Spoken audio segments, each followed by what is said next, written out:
یہ بھی کہہ دو کہ اگر میں اپنے پروردگار کی نافرمانی کروں تو مجھے بڑے دن کے عذاب کا خوف ہے۔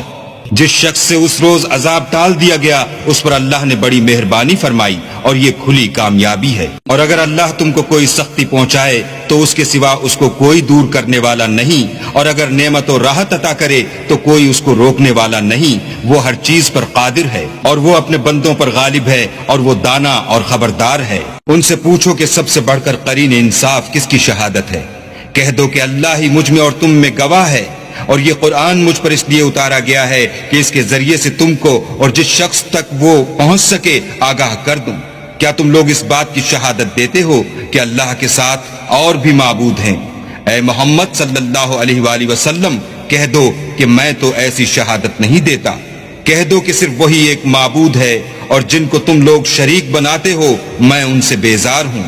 جن لوگوں کو ہم نے کتاب دی ہے وہ ان ہمارے پیغمبر کو اس طرح پہچانتے ہیں جس طرح اپنے بیٹوں کو پہچانا کرتے ہیں۔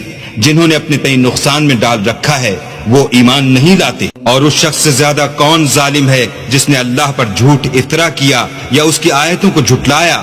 کچھ شک نہیں کہ ظالم لوگ نجات نہیں پائیں گے۔ اور جس دن ہم سب لوگوں کو جمع کریں گے پھر مشرکوں سے پوچھیں گے کہ آج وہ تمہارے شریک کہاں ہیں جن کا تمہیں دعویٰ تھا؟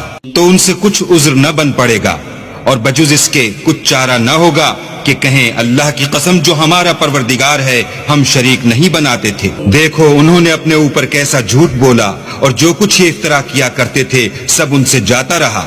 اور ان میں بعض ایسے ہیں کہ تمہاری باتوں کی طرف کان رکھتے ہیں، اور ہم نے ان کے دلوں پر تو پردے ڈال دیے ہیں کہ ان کو سمجھ نہ سکیں، اور کانوں میں ثقل پیدا کر دیا ہے کہ سن نہ سکیں۔ اور اگر یہ تمام نشانیاں بھی دیکھ لیں تب بھی تو ان پر ایمان نہ لائیں، یہاں تک کہ جب تمہارے پاس تم سے بحث کرنے کو آتے ہیں تو جو کافر ہیں کہتے ہیں یہ قرآن اور کچھ بھی نہیں صرف پہلے لوگوں کی کہانیاں ہیں۔ وہ اس سے اوروں کو بھی روکتے ہیں اور خود بھی پرے رہتے ہیں، مگر ان باتوں سے اپنے آپ ہی کو ہلاک کرتے ہیں اور اس سے بے خبر ہیں۔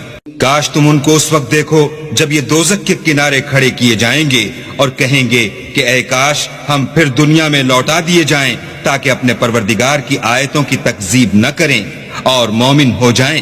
ہاں یہ جو کچھ پہلے چھپایا کرتے تھے آج ان پر ظاہر ہو گیا ہے، اور اگر یہ دنیا میں لوٹائے بھی جائیں تو جن کاموں سے ان کو منع کیا گیا تھا وہی پھر کرنے لگیں۔ کچھ شک نہیں کہ یہ جھوٹے ہیں۔